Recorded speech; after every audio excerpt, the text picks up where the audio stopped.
Today on the Matt Walsh Show, college students get a professor placed on indefinite leave for referring to a racial slur. Not using one, referring to it on an exam. That was enough to get him on leave. We'll talk about that. Also, 5 headlines, including AOC proving that she wants unity by accusing Ted Cruz of attempted murder. And in our daily cancellation, I'm afraid we do have to talk about COVID anal swabs. All of that and much more today on the Matt Walsh Show.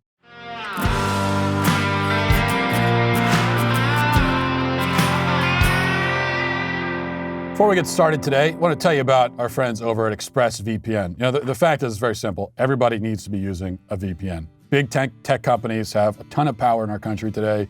We see that every single week. It's a new controversy. It's something else happening, which proves this point yet again, how exposed we are and how vulnerable we are to them. And as private entities, they can operate pretty much as they choose. You can protect your personal data from big tech with the VPN that I trust for my personal online protection, ExpressVPN. When I use ExpressVPN, my connection gets rerouted through their secure encrypted servers to these companies that can't see my IP address at all.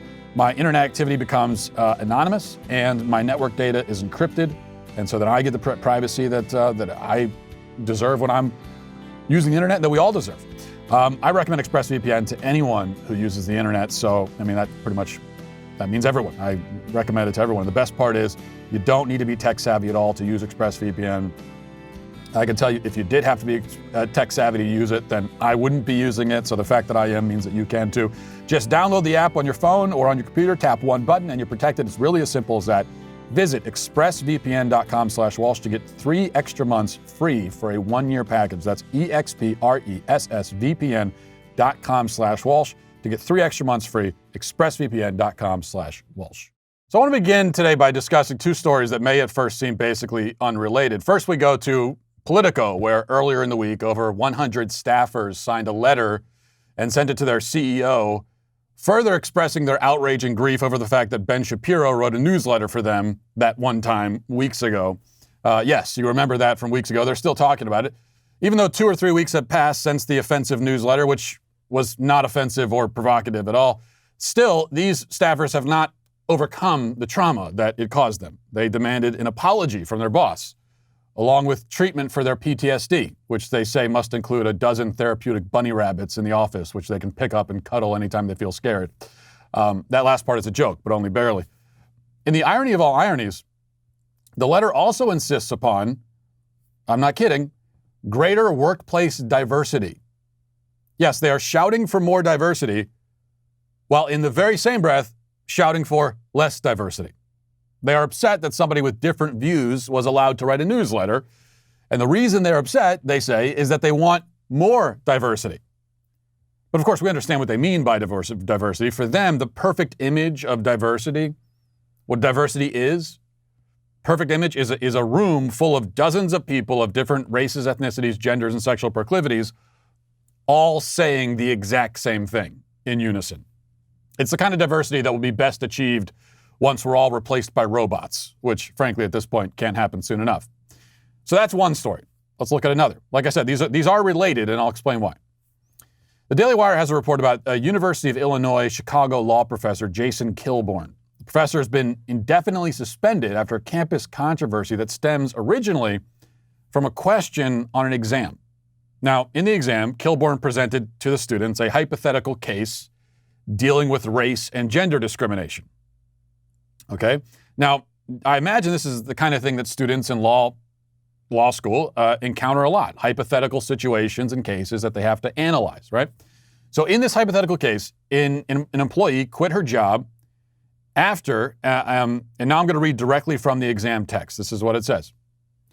After she attended a meeting in which other managers expressed their anger at plaintiff, calling her an N blank and B blank.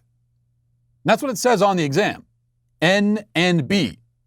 It does not say the word themselves. It just says N and B with a little blank space next to each letter. This was enough to provoke outrage. The Black Law Students Association spoke out, claiming that students were shocked and distracted by the slur on the exam. They couldn't even take the test because they were so upset. Even though, again, the slur was not written out. One student said she had heart palpitations just from seeing the letter N on the page, Let's hope that she never watches Sesame Street when they get to, today the letter is in. A petition was circulated. It gained 400 signatures, demanding, among other things, that Kilborn be forced to take cultural sensitivity training for writing the letter N on an exam. Now, you might ask, how the hell can a law professor even teach his students about racial discrimination cases if he can't so much as refer to a racial slur? If he can't even refer to a racial slur, then how can you communicate what to do legally in these situations? What if this was an oral lecture and he had just said the N-word, not the actual word, but he had said, quote, the N-word? Would that have been shocking and traumatizing too? I suppose so. Meanwhile, of course, most of these students listen to music every day where the full word is said, shouted really over and over again. That causes them no emotional pain. But someone with the wrong skin pigmentation, even so much as refers to the word, however indirectly, it'll cause them to collapse into tears, barely able to breathe. Sure. It's all completely absurd, and it only gets more absurd. Here's what happened next. Kilborn, in the midst of the great outrage over the letter N, had a Zoom meeting with a member of the Black Law Students Association. During the course of that conversation, Kilborn was asked why the dean of the school had not given Kilborn the petition from the BLSA so that he could read it himself. And to that, Kilborn joked that he hadn't been given the letter, quote, because, this is a quote, I suspect she's afraid if I saw the horrible things said about me in the letter, I would become homicidal. Obvious joke. But the BLSA member who heard this promptly reported that comment to the school's behavioral threat assessment team, at which point Kilborn was placed on indefinite leave for threatening the students. Now, how does this relate back to the Politico situation?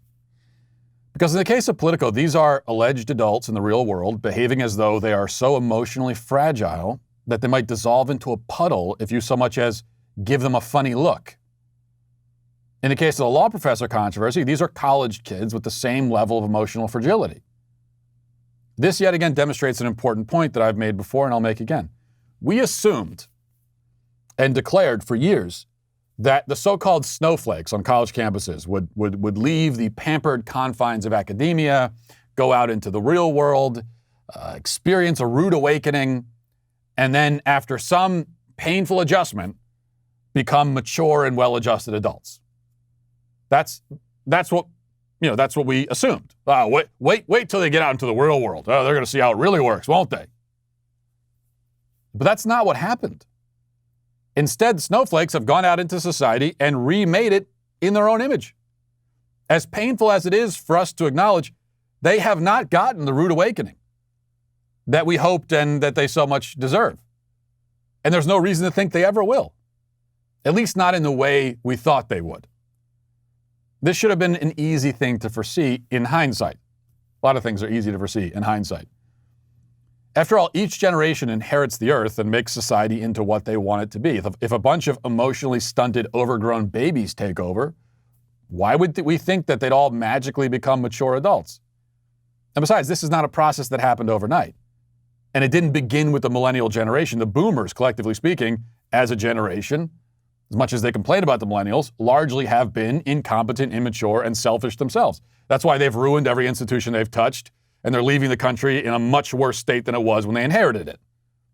The point simply is that many of the rules that make up the real world are determined by society. Now, physical rules, the laws of physics and so forth, are independent of our whims and attitudes, obviously, as much as we these days like to pretend otherwise.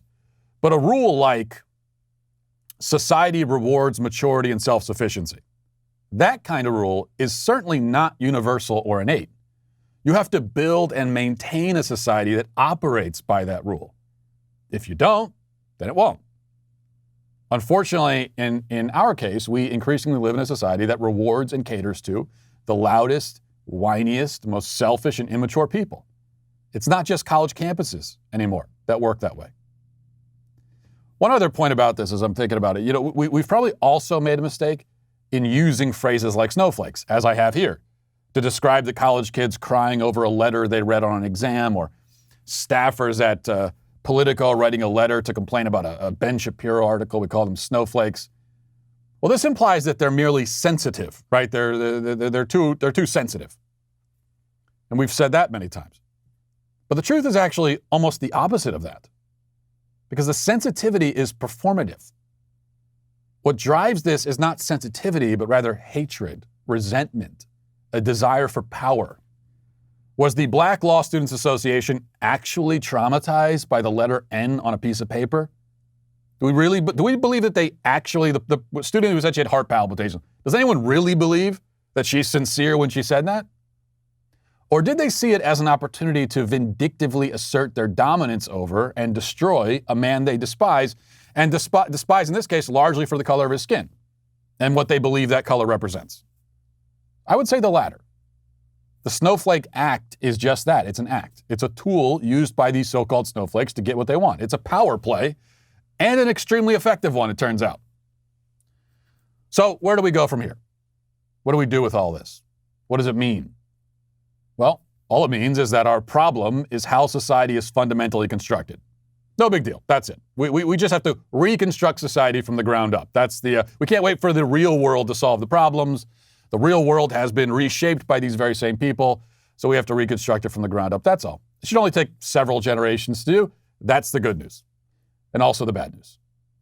But there's no time like the present to get started. Let's get now to our 5 headlines.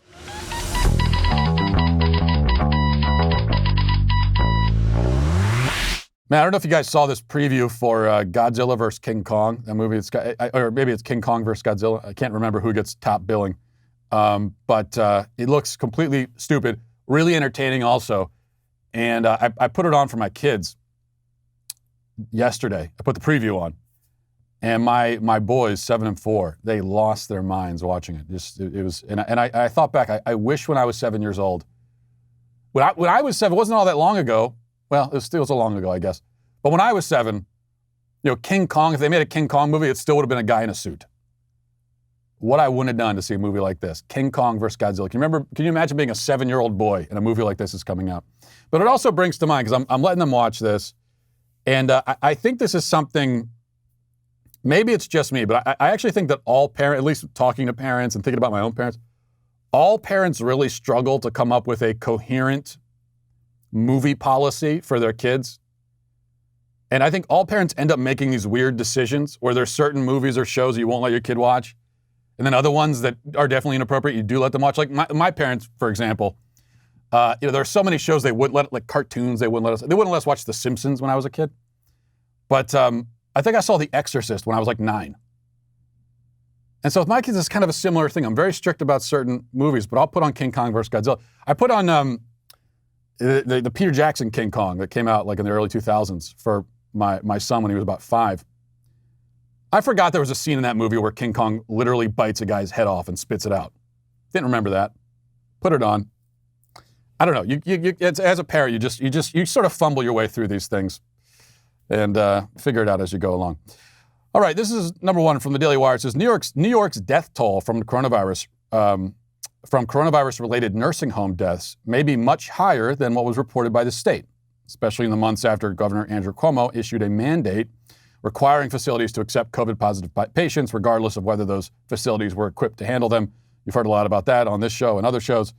A report from New York Attorney General Letitia James. Now, so we knew this was bad, but we knew that thousands of elderly people died because of this policy. What we're finding out now is that it's even worse than we thought. So Attorney General Letitia James has determined that COVID-19 resident deaths associated with nursing homes in New York appear to be undercounted by the DOH by approximately 50%. That 50% refers to a narrow slice of data, and goes on from there, getting into specifics about it. But the headline here is that it's worse than we thought. It's a lot worse than we thought. And we already knew it was pretty bad. This prompted CNN, with their own headline, an article today. It says, Andrew Cuomo's COVID-19 performance may have been less stellar than it seemed. Oh, you think so, CNN? Yeah, less stellar than it seemed to you and to other deluded morons. But to those of us with our eyes open, it was very clear from the beginning that it was not stellar at all. Because, yeah, he was giving press conferences, and he had his whole act in the press conference where he pretended to be this straightforward, tough-talking guy. But those of us who are not extremely stupid realize that that has nothing to do with what he's actually doing in relation to the coronavirus. But especially with CNN.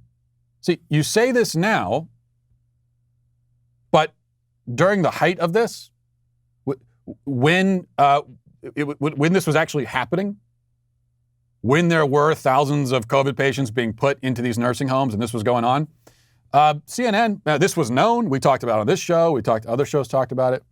We had articles about it on the Daily Wire. But CNN, rather than reporting on that, they had Andrew Cuomo come on the air several times a week with his little brother. And they had these cutesy little back and forths. You know, what was it? The one time he brought out I think it was a prop Q-tip to make fun of the fact that Andrew Cuomo has big ears. And they had a big laugh about that while elderly people were dying in nursing homes due to Andrew Cuomo's policies. So nice job, CNN. Number 2, a moment of unity. Moment of unity ruined again. Alexandria Ocasio-Cortez tweeted yesterday in response to news about Robinhood locking down their app to stop users from buying more GameStop stock. She said, this was her original tweet. She said, "This is unacceptable. We now need to know more about Robinhood app's decision to block retail investors from purchasing stock while hedge funds are freely able to trade the stock as they see it. As a member of the Financial Services Committee, I'd support a hearing if necessary." Okay, that's what she said. And I agree. Right? I think most people, this has been one issue where it seems like most people agree, which is pretty impressive. Because prior to this, I wasn't sure if there was anything ever again that we could all agree on. But with this issue, most people do. Well, Ted Cruz tweeted in agreement, and all he said was, "I agree." I think that was what his tweet was.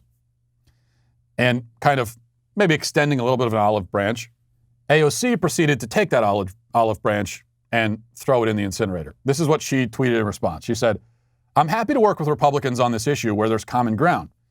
But you," talking to Ted Cruz, "almost had me murdered 3 weeks ago, so you can sit this one out. Happy to work with almost any other GOP that aren't trying to get me killed. In the meantime, if you want to help, you can resign." That's what she thinks of unity. Now, by the way, when she said, "Well, I'm happy to work with any other GOP who didn't try to get me killed," what she fails to mention is that she thinks they all tried to get her killed. She blames all of them. Maybe with the exception of like Mitt Romney and a few others, she thinks they all did. So what she means is, I'm happy to work with any other GOP except for all of the GOP. And this is what, there are two things we take away from this. First of all, this is the point we've gotten to now, where a sitting member of Congress accuses another member of trying to have her murdered, and it's barely even news. I mean, even 10 years ago, this would be unheard of to have a claim like this. Completely unsubstantiated. There's no basis for this whatsoever. She can't explain. In what way? How? So you're accusing him of attempted murder. That seems to me to be defamation or libel, whichever one it is when you're saying it. Or I guess in this case it's a tweet. I'll let the lawyers figure that out. But it seems to me that a claim like this, completely baseless, false, smearing somebody, trying to do them damage, that doesn't seem legal to me. But we're at the point now where it's absolutely expected and doesn't even make any waves. Oh yeah, sure, just a congresswoman accusing a senator of trying to have her killed. Par for the course. But also it shows again what many on the left, especially Democrats like AOC, what they actually think of unity, which is that they have no interest in it whatsoever. So there's really no point, even when you agree with them, there's no point in even saying it. There's no point in trying to find common ground. Because you try to stand on the common ground with them, they're just going to pull the rug out from under you and kick you while you're down. That's what's going to happen. Number 3, from the Hill, we knew this was coming. Here it is. President Biden. I said resident. Resident Biden actually works. I kind of like that.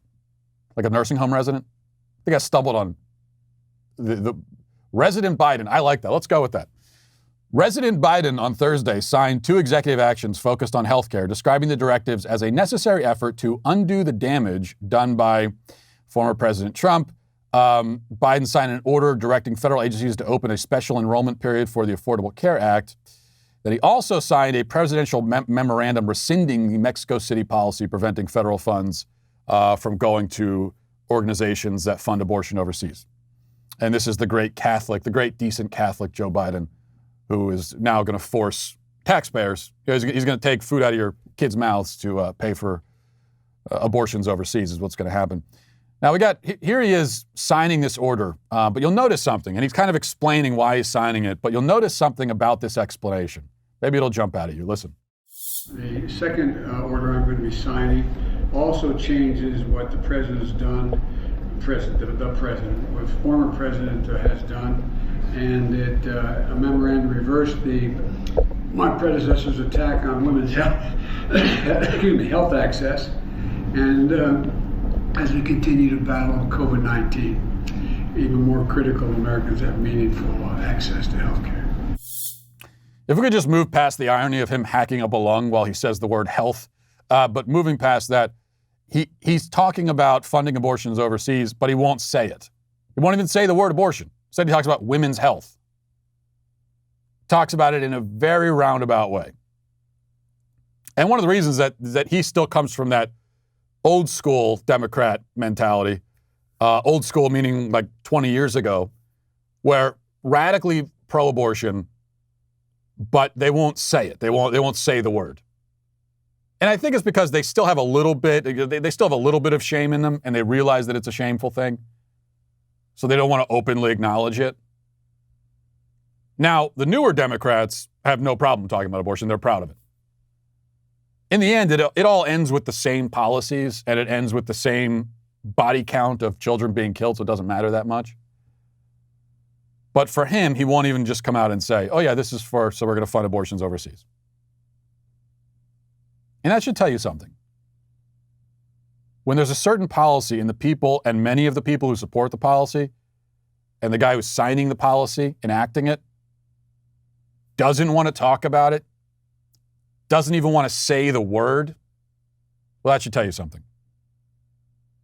You notice that with interesting dichotomy, right, between pro-lifers and pro-abortion people? Because with pro-lifers, we don't use any euphemisms. We speak about this issue directly. We are not afraid at all to say what we really think and to just talk about this issue in a direct, straightforward manner. It's always been the pro-abortion side, many of them anyway, though I say not all of them. It's always been many of them that they feel the need to dance around it, to find all these different euphemisms, these different terms, women's health, reproductive health. And anytime you see that, even if you don't know anything about the issue, you know nothing about the issue, but you don't even know what abortion is, and you hear two sides arguing about it, and one side is talking about it directly, and the other side is doing anything they can to not speak about it directly, that's enough right there to tell you who's on the right side. All right, number 4, I have to do this. I'm sorry, I have to do it. I take no pleasure in this at all, but I have to play it for you because I was subjected to it. This is Kristin Chenoweth. She's a Broadway actress, and she made a song, a Broadway-style song about Kamala Harris, and I'm going to play it for you, just because. Here it is. Her name is Kamala. It's someone named Kamala, and truly since I've begun to learn all she's done, I see she deserves that spot, and also I learned it's no, not Kamala, so think of it like Kamala, because Kamala, she's good for America, and popular as she was, well now Kamala's popularity will grow, because we know how much she's gonna be helping Joe.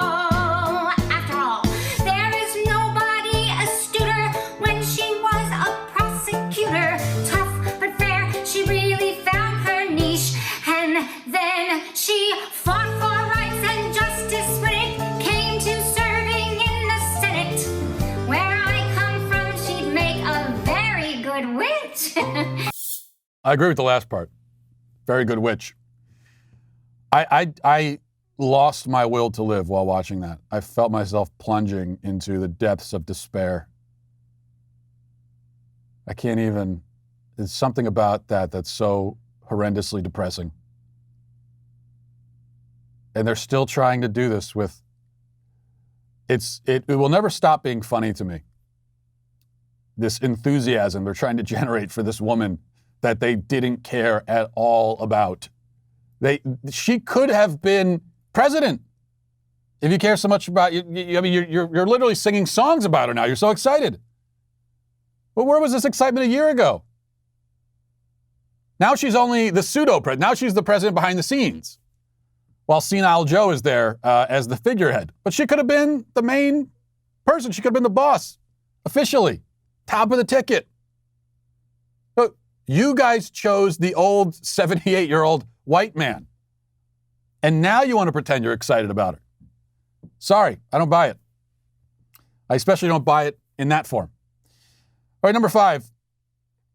This is from the New York Post. It says, 2 California women claim that Subway's tuna sandwich actually contains not a scintilla of the fish, that they were duped by the fast food joint's claims. And they're saying this in a $5 million lawsuit. Karen Donawa and Nalima Amen, both of Alameda County, California, say they ordered tuna from the sandwich giant at locations near their home as recently as last year. This is according to the federal lawsuit. But independent testing has repeatedly affirmed the products are made from anything but tuna. The filing of the products has no scintilla of tuna at all, the suit claims. In fact, Subway's tuna is made from a mixture of various concoctions that do not constitute tuna, yet have been blended together by the defendants to imitate the appearance of tuna. This is a kind of a form of, is an appropriation of tuna by this imposter. The filing alleges that Subway has done this in an effort to save money since the blended non-tuna product costs less. I'm trying to get to the point in this article where they explain why they deserve $5 million because they got fake tuna. I mean, have they bought $5 million worth of tuna sandwiches? Because if they have, then I would say apparently they don't hate the tuna that much. But I'm okay with this. If you're going to file the lawsuit against Subway, though, the only thing I'll say, if we're filing a lawsuit against Subway, I would rather, or maybe this is something that would come out in the discovery phase, I don't know, but one way or another, I want to know what the smell is in a Subway sandwich shop when you walk in. There is a smell, and I've asked this question before. I've asked it in Subways before, what the smell is. You know what I'm talking about. If you've ever been in a Subway, there's a very distinct smell, and it's not terribly pleasant. It's this kind of, it's not exactly like walking into a dumpster. Not exactly that. But there's this waft that you smell when you walk in. It's kind of disturbing. I don't know what it is exactly. And the answer I've been given is that it's the smell of baked bread. No. I know the smell of baked bread, and that ain't it. I don't know if it's congealed lunch meat mixed with the bread, mixed with the smell of the bathroom. I don't know what it is, but that's what I want to know with Subway. One of the most important things that we can do for ourselves is to always strive to know more information, to learn more. You know, to keep whether you went to college or you didn't go to college, if you're still in school, doesn't matter. Learning is not something we should do just at school. We got to continue doing that throughout our lives to become more well-rounded and interesting people. And that's why Great Courses Plus, I cannot recommend enough. I use it myself. I've been a big Great Courses fan for a long time. With Great Courses Plus, you get unlimited streaming access to thousands of video lectures on virtually anything that interests you. I mean, really anything at all. You just got to go check it out yourself. Any topic. You can learn how to master Tai Chi or public speaking. You could learn oceanography. You could learn about history. You could learn how to read body language. Anything at all. Whatever you happen to be interested in. The Great Courses Plus has something for everyone, and it's all thoroughly vetted, fact-based information. And it's not you're not sitting down and reading, just a Wikipedia article. This is not Wikipedia education. This is thorough. It's going to give you a real understanding of the topic. And when you download the Great Courses Plus app, you can watch or listen to any device, anytime, anywhere. I've listened to a lot of great courses over the last several years especially. One of the most recent ones I listened to was a professor by the name of Robert Sapolsky, and he had a lecture on biology and how it determines its relationship to human behavior. So, I also like to listen to courses on history and astronomy and all these different kinds of things. Anything at all with great courses. What purpose waits for you? Sign up for the Great Courses Plus to find out. I have a special URL that you can use, thegreatcoursesplus.com/Walsh. I'll say that again, thegreatcoursesplus.com/Walsh. You get a full month of unlimited access for free. Don't miss out on this. Trust me. Again, that's thegreatcoursesplus.com/Walsh. Another thing you don't want to miss out on is our new feature film, Run, Hide, Fight. Daily Wire, we're getting into the culture. We're taking back the culture, and that includes entertainment. That's a really important part of this. So if you're not a Daily Wire member yet, use promo code RHF to get 25% off. That's RHF for 25% off. We've told you if you're listening to what the mainstream critics have to say, then you're not going to want to watch the movie. But don't listen to the mainstream critics. If you go to Rotten Tomatoes, Run, Hide, Fight has a 93% rating among the audience, 2,000 audience reviews. The mainstream critics give it 27%. Okay, now if you want to know why you shouldn't, who you should trust, think about the movie Cuties. Remember that on Netflix? That disgusting movie? That has an 87% rating with mainstream critics, 15% with the audience. So the audience knows what it's doing. I don't know about the critics, though. Run, Hide, Fight again. If you're not a Daily Wire member yet, become a member. Use promo code RHF to get 25% off. That's RHF for 25% off. Now let's get to our daily cancellation. I never thought I had to say this, but today we're going to cancel anal swabs. The media has been reporting that China, in order to test for COVID, is now using both throat and anal swabs, though not on the same person, or at least not with the same swab, one would hope. In any case, the Washington Post has this. They say the people of China could be forgiven for thinking they'd seen it all during the coronavirus pandemic, but now they face a new indignity, the addition of anal swabs. Chinese state media outlets introduced the new protocol in recent days, prompting widespread discussion and some outrage. Only some outrage, apparently, in China. Some Chinese doctors say the science is there. Recovering patients, they say, have continued to test positive through samples from the lower digestive tract days after nasal and throat swabs came back negative. Yet for many, it seemed a step too far in government intrusion after a year and counting of a dignity-eroding pandemic.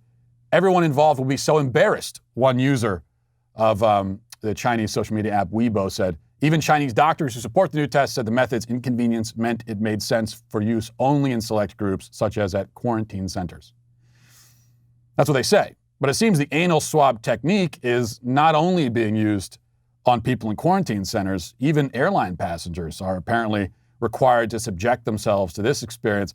The Hill reports, quote, nose and anal swabs were taken from a group of passengers on a flight from Changchun, China to Beijing on Monday. Other travelers arriving in Beijing have also been asked to use anal swabs. One woman who was not identified by name, thankfully for her, was asked to use an anal swab in a mandatory hotel quarantine in Beijing alongside several nose and throat tests and a blood test. Again, we hope that they use different equipment for all those different tests.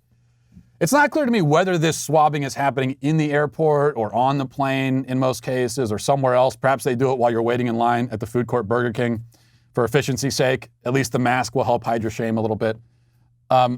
There's been a video making the rounds which appears to be some sort of Chinese official or doctor in an airport demonstrating the anal swab technique. Thankfully, he's using a dummy in this case. The good news is that this is all only slightly more invasive than what the TSA already does. I mean, it's hard to believe that a little more than 20 years ago, you could walk into an airport, get right on a plane carrying a baseball bat and a knife if you wanted. I mean, literally, you could actually bring that stuff on a plane. Now they confiscate your water bottles and subject you to a rectal probe. We have come a long way in the wrong direction. Now, I haven't done any official polling on this, but based on informal conversations, it appears that most people are rather opposed to the anal swab method. The approval rating for anal swabs is rather low. It's almost as low as the approval rating for Congress. Why is that? I mean, why do people recoil at the idea? Well, I think they recoil at it for a few reasons. One of them, though, perhaps the number one, is that dignity matters, as it turns out. And that's the takeaway here. If there's any lesson to be learned from anal swabs are an extreme example, but why, do most people reject the idea? Because they want to preserve their dignity. Even if that form of testing is more accurate, even if it would make us safer, who knows? Maybe it would. I don't know. Doesn't matter, most of us would say, because we have our dignity and we would like to preserve it, thank you. There have to be limits, okay? There are things that I will not subject myself to, things I will not cooperate with, simply because I'm a human being and I have dignity.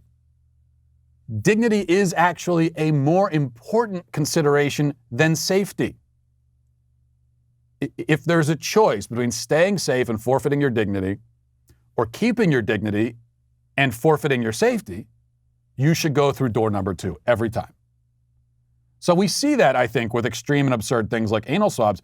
I just wish we could see it with things that are only slightly less extreme and absurd, like wearing a mask while walking outside, or wearing 2 masks or 3 masks, or wearing a mask and a visor when you go to Walmart.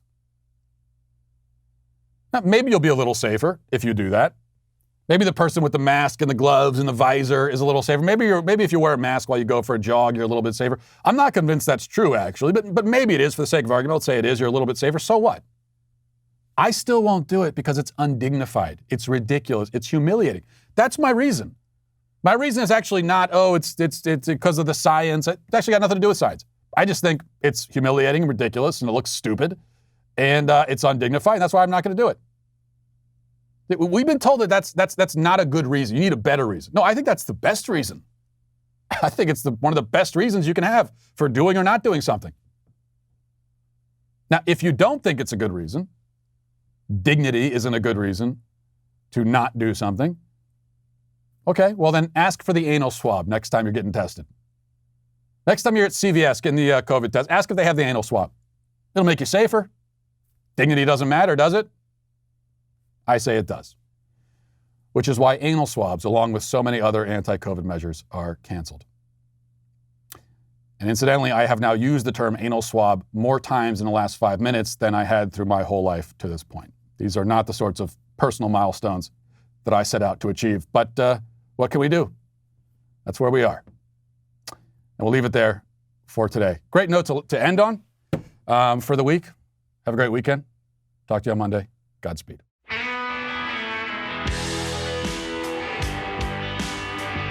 The Matt Walsh Show is produced by Sean Hampton, executive producer Jeremy Boring.